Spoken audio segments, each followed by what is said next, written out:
নন্দিনীৰ এই চিনেমাখন চাবৰ কাৰণে ইচ্ছা কৰা নাই আৰু মনটো বেয়া লাগিছে। বোধ কৰো এনেকুৱা এটা ঘটনা সংঘটিত কৰা এগৰাকী ছোৱালীৰ চিনেমা বুলিয়ে বোধ কৰো বহুতে ভাবিছে যে এখন চিনেমা আৰু চাবলৈ যাম জানো, এনেকুৱা ধৰণৰ ভাৱ এটা আহিব পাৰে। নন্দিনী কেছটো দেখিলো যে নন্দিনী ৰাতি অকলে উভতি অহা সময়ত হ'ব পাৰে যে কোনোবা এখন বাইক কেতিয়াবা ৰং চাইড দিও আহি থাকিব পাৰে দেই ৰাতি অহা সময়ত। গতিকে কিন্তু সেই বাইক চলোৱাজনৰ ছেফটি কিন্তু সদায় গাড়ী চলোৱাজনৰ হাতত থাকে। গতিকে মই ভাবো যে এই ঘটনাটো যদিও আনফৰ্চুনেট, নন্দিনীৰ কেৰিয়াৰৰ কাৰণে এটা বহুত নেগেটিভ ইম্পেক্ট পেলাইছে।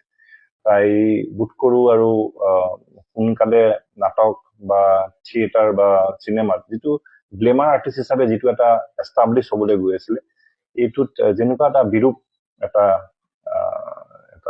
তেখেতৰ ইমেজ এটা ক্ৰিয়েট হৈছে, এইটো সোনকালে ঠিক কৰিবৰ কাৰণে তেখেতৰো কষ্ট হ'ব। আৰু ৰাইজেও পটককৈ এনেকুৱা ধৰণৰ এটা ঘটনা ঘটাৰ পাছত তেখেতক একচেপ্ট কৰিবৰ কাৰণে ক'ৰবাত এটা দিগদাৰী থাকিব।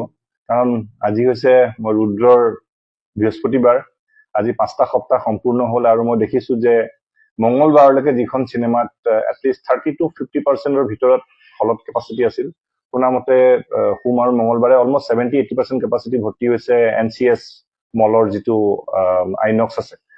কিন্তু কালিৰ পৰা ল'ৰাটোৰ মৃত্যুৰ খবৰ অহাৰ পৰা অডিয়েন্সে কিন্তু নন্দিনীৰ এই চিনেমাখন চাবৰ কাৰণে ইচ্ছা কৰা নাই আৰু মনটো বেয়া লাগিছে। বোধ কৰো এনেকুৱা এটা ঘটনা সংঘটিত কৰা এগৰাকী ছোৱালীৰ চিনেমা বুলিয়ে বোধ কৰো বহুতে ভাবিছে যে এখন চিনেমা আৰু চাবলৈ যাম জানো, এনেকুৱা ধৰণৰ ভাৱ এটা আহিব পাৰে।